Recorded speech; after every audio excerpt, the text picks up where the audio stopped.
I swear, if I hadn't seen it with my own eyes, I wouldn't believe it either. She ripped up the anniversary card before even opening it. Just tore it in half, let the pieces fall to the floor, and said, "Seriously, Clive? Grow up. Romance isn't going to fix what's broken." I stood there holding a cupcake. Just one, lemon poppy seed, her favorite, with a tiny paper flag that read 6 years and still here. Pathetic, right? I guess that was the theme of the night. She didn't even look at me when she walked past. Just stepped over the torn card like it was a receipt. I didn't say anything. I couldn't.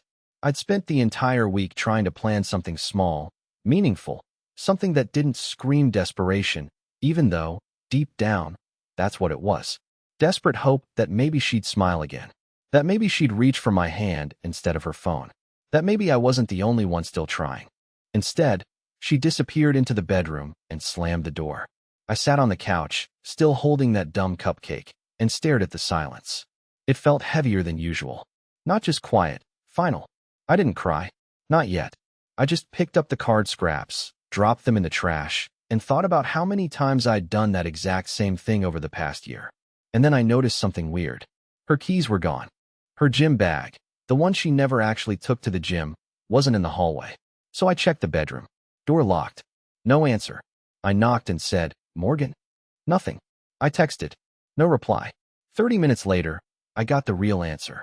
It came through a photo. Not from her. From someone I didn't know. No caption. Just an image. Her. At a bar. Smiling. Laughing. Sitting way too close to a guy who wasn't me. His hand casually resting on her leg. That cupcake hit the trash right after the card. And that's when I decided I wasn't going to be pathetic anymore. At least not the way she meant it. I didn't sleep that night. Not because of the photo. Honestly, I think part of me had been expecting something like that for months. But because of what came after it. I sat on the couch with the lights off, staring at my phone like a ghost waiting for instructions. Not pathetic, just defeated in a quiet, embarrassing way. The kind of way you don't admit to anyone except strangers online. Around 1:40 a.m., my wife finally came home. Not sneaking in, not trying to hide anything, just strolling through the front door like she'd been at a late yoga session. She smelled like cologne that wasn't mine. She saw me awake, sighed dramatically, and said, "Clive, I am not doing this tonight. Please don't start." She walked straight to the bedroom and shut the door. Not locked. That almost made it worse. Like she didn't care enough to hide anything anymore. I didn't follow her. I didn't ask where she had been. I just sat there with this buzzing feeling in my chest, a mix of dread and clarity. It felt like someone had finally turned on the lights in a room I'd been stumbling through for years. The next morning, she left early for work. I waited 10 minutes, then turned on her tablet, the one she always forgot to log out of. I know, privacy and all that. But at that point, privacy wasn't the issue. Reality was. And that's when I saw it. A pinned conversation with a name I didn't recognize. Wes. The first message at the top wasn't even subtle. "Did he buy your meeting ran late excuse again?" Faced with tears of joy, I scrolled. I wish I hadn't. There were messages from weeks, months even. Photos. Jokes about me, calling me soft, emotional, clingy. Lines like, "He actually tried to make a scrapbook." I swear, Wes, I almost laughed in his face. He's doing that romantic thing again. I can't stand it. Don't worry, once I figure out how to end this without drama, we can be together properly. But the one that broke me wasn't a joke or a photo. It was this. I only married him because I thought he'd grow into someone stronger. He didn't. I just sat there with the tablet in my lap, staring at that sentence. My chest felt tight, like all the air in the room had been vacuumed out. Not because she cheated, I could almost swallow that. But because she said she married me expecting someone else. I was never even in the running. And then, in the middle of me spiraling, another message popped up. "Liv. Wes. So when are you telling him it's over? He's slowing us down. Morgan, soon. I just need him to stop trying so hard. It's honestly sad." Sad. That was it. The word that lit something ugly and determined inside me. They weren't just cheating, they were mocking me, planning around me like I was some inconvenient background noise. I didn't yell, didn't throw the tablet, didn't text her. Instead, I closed the messages, placed the tablet gently on the coffee table, and started planning something I never thought I'd have the spine to do. If she thought my romantic gestures were pathetic, She hadn't seen anything yet. I didn't confront her. Not yet. That would have been easy, and honestly, she didn't deserve easy. She wanted a meltdown. She wanted the crying, begging, soft little man she'd spent months mocking behind my back. She wanted to feel superior. So I gave her silence instead. Quiet, polite, unsettling silence. And it worked faster than I expected. The next few days, I acted exactly like she hoped I wouldn't. I didn't bring up the messages. I didn't accuse her. I didn't even ask where she was going. I stopped texting her those just thinking of you messages. No morning coffee. No evening hugs. I stopped trying. Fully. And she noticed. By day 2, she was already fidgety. She came home and asked, "Everything okay?" I just smiled and said, "Of course." By day 3, she started leaving her phone face down again. By day 4, she wore perfume around me, the one she used to wear when we first dated. It almost made me laugh. But I wasn't playing nice anymore. I was preparing. I quietly made copies of the screenshots and sent them to a secure drive. I contacted an attorney, not for divorce just yet, but for advice. Turns out, in our state, infidelity still has legal weight if you play it right, especially when it comes to property division. Oh, and I made another little move. I opened a second bank account, one she didn't know about. Started slowly moving my direct deposit there, penny by penny, using fake tech reimbursements from my job as a cover. But the real weapon? Her mother. Now, listen, I never thought I'd weaponize a woman's mom, especially that woman's mom. But Morgan's mother adored me. Always said I was the only man who ever treated her daughter with patience. So I called her and asked if she'd like to come visit for Morgan's birthday. No, not a party. Just something quiet at home. She said yes. The day Morgan walked into the house and saw her mom sitting at our kitchen table, next to me, sipping coffee like it was a damn episode of Dateline, she went pale. Her hand literally stopped midair while she was pulling off her sunglasses. "Oh," she said. "What's going on?" I just smiled. "Your mom's in town. I thought we could celebrate together." That night, Morgan couldn't text Wes. Not with her mom around. She couldn't sneak out. Couldn't pick a fight. She was stuck playing house. And it was agonizing to watch her try. Her fake little smiles. Her sudden interest in my day. Her weak attempts at holding my hand when her mom was looking. It was like watching a bad actress bomb on stage with no chance to leave. And all the while, I stayed calm. I listened. I cleaned the dishes. I kissed her forehead and told her how happy I was to have this time as a family. Inside, I was done. But outside, I was giving her the one thing she hated most. The version of me she claimed to want. The one she couldn't stand looking at anymore. And the whole time, her secrets were inching closer to the surface, about to spill. All I had to do was wait for the perfect moment to blow it all up in one clean, beautiful move. Her birthday fell on a Thursday, and she was dreading it. I could tell. Not because she wasn't getting attention, she always soaked that up, but because her carefully managed double life was under threat. Her mother was still in town, cheerful and nosy, asking all the wrong questions at all the right moments. "So, how come you two don't go out anymore? What happened to those date nights you used to do? Are you two trying for kids, or still waiting?" Morgan would fake laugh and deflect, and I'd just sip my coffee and say, "We've just been so busy, right, honey?" By then, I had my plan locked in. All the messages between her and Wes were saved, time-stamped, printed, and stored. Her online activity? Tracked. Photos? Backed up. I had evidence. But I didn't want revenge in the courtroom. I wanted the moment. The crack. The exact second she realized the game was over. So I told her I made a reservation for dinner. Just the three of us. Me, her, and her mother. She tried to decline. "Why not just the two of us?" she said, clearly panicked. "You never do birthday dinners." "Exactly," I replied, smiling. "New traditions." We went to a quiet little Italian place in town, the kind that looks cozy but costs triple what it should. She dressed up. A bit too much. Like she wanted to look good for someone. Maybe Wes, maybe herself, maybe just to feel like she still had control. Dinner was awkward. Her mom was bubbly, I was polite, and Morgan was visibly uncomfortable. She kept checking her phone under the table, probably hoping to text him.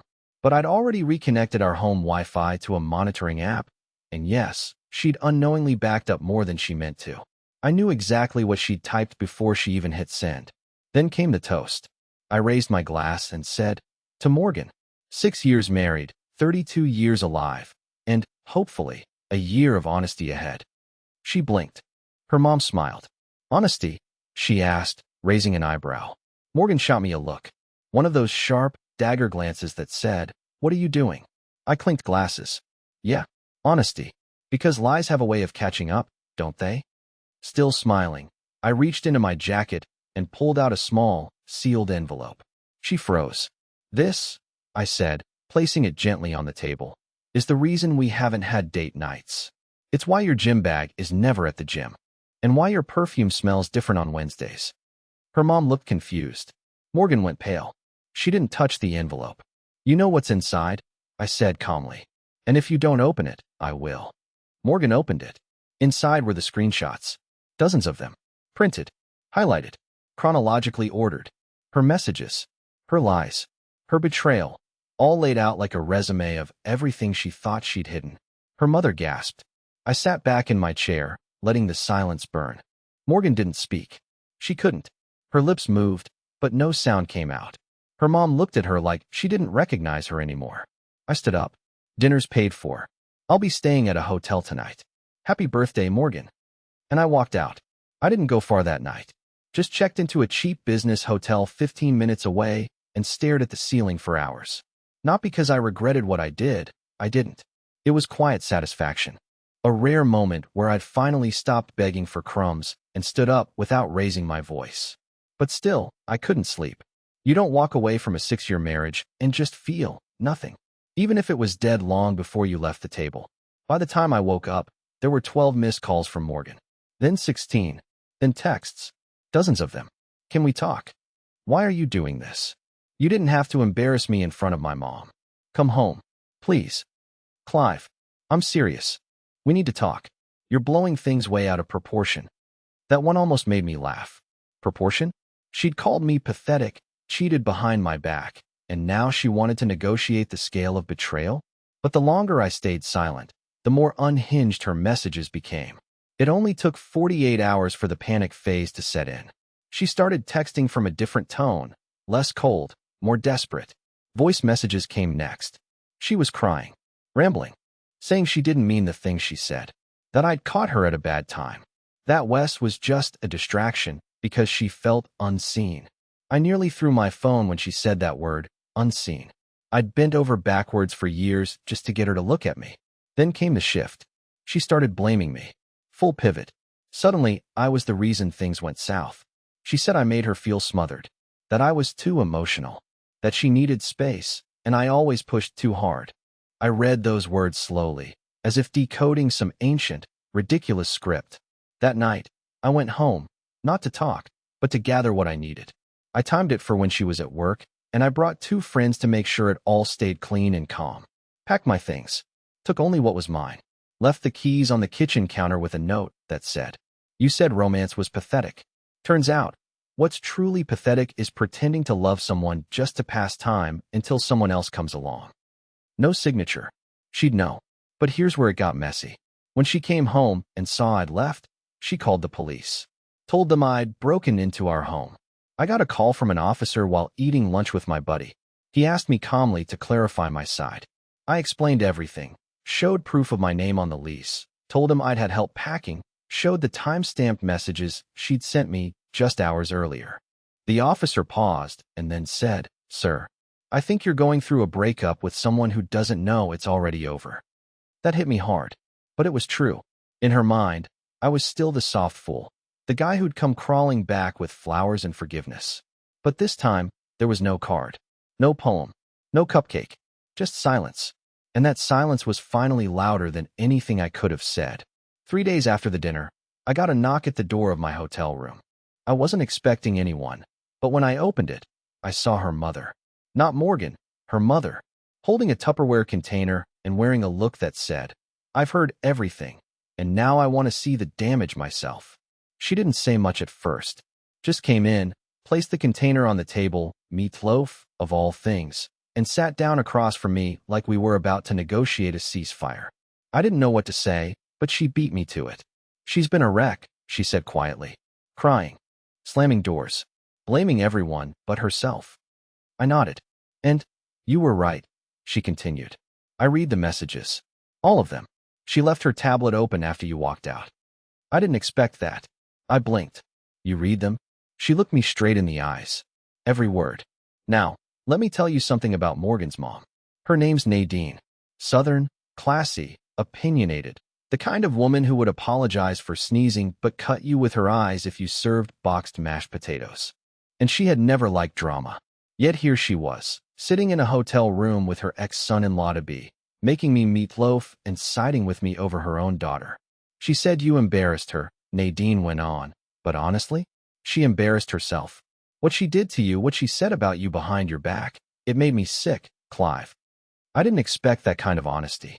I honestly didn't expect anything from anyone at that point. Then Nadine reached into her purse and handed me a small, creased envelope. I found this in her nightstand. She started writing it to you months ago. Never finished. I thought you should see it. I opened it slowly. The handwriting was unmistakable. It started like an apology letter, then turned into a rant. It was half emotion, half excuses. Sometimes I wish I'd picked someone more exciting. Someone who doesn't cry during movies or make dumb playlists with song titles that don't match. You're just too much, but also not enough. There was no signature. Just that line. Too much, but not enough. Nadine sighed. I raised her better than this. Or at least I thought I did. But Clive, if you're asking whether I think you should go back, don't. I wasn't. She stood, touched my shoulder, and added, you didn't deserve this. And she knows it. That's why she's spiraling. She always thought you'd stay no matter what. After she left, I sat there holding that letter, that twisted, halfway confession, and I realized something. Morgan hadn't just lost me. She'd lost the one person who always defended her, even when she was wrong. Her mother had seen the truth, and that was a blow Morgan hadn't prepared for. Later that night, she texted me again. So you're turning everyone against me now? That's low, Clive. No apology. No accountability. Just projection and pride. But this time, I didn't delete the message. I screenshotted it and added it to the folder. Because I wasn't just walking away anymore. I was documenting everything. The thing about affairs people don't talk about? They rarely survive daylight. When everything's sneaky and forbidden, it's easy to mistake adrenaline for chemistry. But when the lights come on and you've burned down your whole life for someone, you better hope what's left is real. Spoiler, it wasn't. I hadn't heard from Wes until the week after the dinner incident. But then a message popped up on LinkedIn, of all places, from a burner account with a photo that looked suspiciously filtered. The username was fake, but the tone? Definitely him. Guess you got what you wanted. She's all yours now. Good luck with the mess. No punctuation. No courage. Just that smug little sentence, like he thought I was fighting to keep her. I didn't respond. I didn't need to. But I knew exactly what that message meant. He was out. She didn't see it coming. 2 days later, Morgan called me. Not text. Called. First time in weeks. I didn't answer. She left a voicemail. Her voice was calm, low, like someone trying not to cry in public. Clive, please. I don't know what's happening. He won't return my calls. I think I don't know. Please. I just want to talk to someone who understands me. Understands her. The irony was brutal. I'd spent years trying to understand her, only to learn she never once tried to understand me. And now that her safety net snapped, she wanted my empathy? I didn't call back. But curiosity got the better of me, so I checked his socials, or tried to. Gone. Either blocked or deleted. I used a second account. That's when I found it. A photo he posted just a few days earlier, him at a party, arms around a different woman. The caption? Right place, right person, right time. It didn't tag Morgan. It didn't even hint that she existed. When I saw it, I didn't feel vindicated. I felt numb. I realized Wes had never planned on keeping her. She was a thrill, an escape, an ego boost. But now that her marriage was scorched earth and her mother was against her, she was a liability. And she knew it. That weekend, she showed up at my hotel. I opened the door because I wanted to look her in the eye one last time. She stood there with mascara smudged, hair tied up like she hadn't slept in days, holding that ridiculous coffee thermos I gave her on our second anniversary. The one that said, "Love you a latte." She tried to smile. "Can we talk?" I didn't answer. I stepped aside, let her in, and closed the door behind her. She walked in slowly, like she was afraid of touching anything. "I made a mistake," she started. "No, not just one. A lot. I know that. I was ungrateful. And cruel. And I was stupid enough to think someone like Wes actually cared. I stood there in silence, letting her twist in it. She looked around the room like she was hoping for a sign. Maybe a bag, a gift, a letter, something to suggest this could be fixed. Instead, she found a box. My documentation box. Labeled, organized, evidence of everything. She opened it and froze. Her face crumpled. "You were planning to divorce me," she whispered. I nodded. "But you didn't." "Not yet," I said. "Why?" "Because I wanted you to see what you actually walked away from. And I wanted you to understand that you can't come back just because Plan B fell apart." She started crying. Real tears this time. Or maybe just panicked ones. "I miss you," she said. "You were the only person who ever tried." And there it was, the truth. Too little. Too late. Too broken. She cried for a long time. Not the dramatic kind of crying she used to weaponize during arguments. No, this was quieter, messier. The kind where she realized the damage wasn't just done, it was irreversible. I didn't gloat. I didn't scream. I just sat across from her, letting her feel the silence I used to fill with effort, hope, and love she'd called pathetic. Eventually, she asked the question I knew was coming. Is there any way back from this? I looked at her, not with anger, but with clarity. And that's when I finally told her something I never had the strength to say before. There was. For years, there was. But not anymore. She nodded, wiped her face, and whispered, "I don't deserve it, do I?" I didn't answer that. I didn't need to. She stood, slowly, and walked toward the door like someone leaving a funeral. And in a way, she was. She left without another word. And just like that, the marriage that I'd spent 6 years trying to keep alive ended not with a fight, but with a whisper. That was 5 months ago. Now, I've moved into my own place. A small townhome with creaky floors and too much light in the mornings, and I love every inch of it. I've started hiking again. I picked up my old hobby of woodworking. I joined a support group for men going through betrayal, and somehow I became the guy others come to for advice. Me, the same guy she once mocked for writing poems and making scrapbooks. And here's the twist I didn't expect. I'm actually seeing someone. Nothing serious yet. No labels, no pressure. Just long walks, quiet conversations, and honest laughter. And for the first time in a long time, I don't feel like I'm auditioning for love. I'm just being me. And that's enough. Morgan texted me once after everything. Just one line. "I finally get what you were trying to do all along." I never replied. Because this version of me, he doesn't chase ghosts anymore. So to anyone out there being told your love is too much or your heart is too soft, hear me loud and clear. That's not weakness. That's your strength. And when the wrong person walks away, they make room for the right life to begin.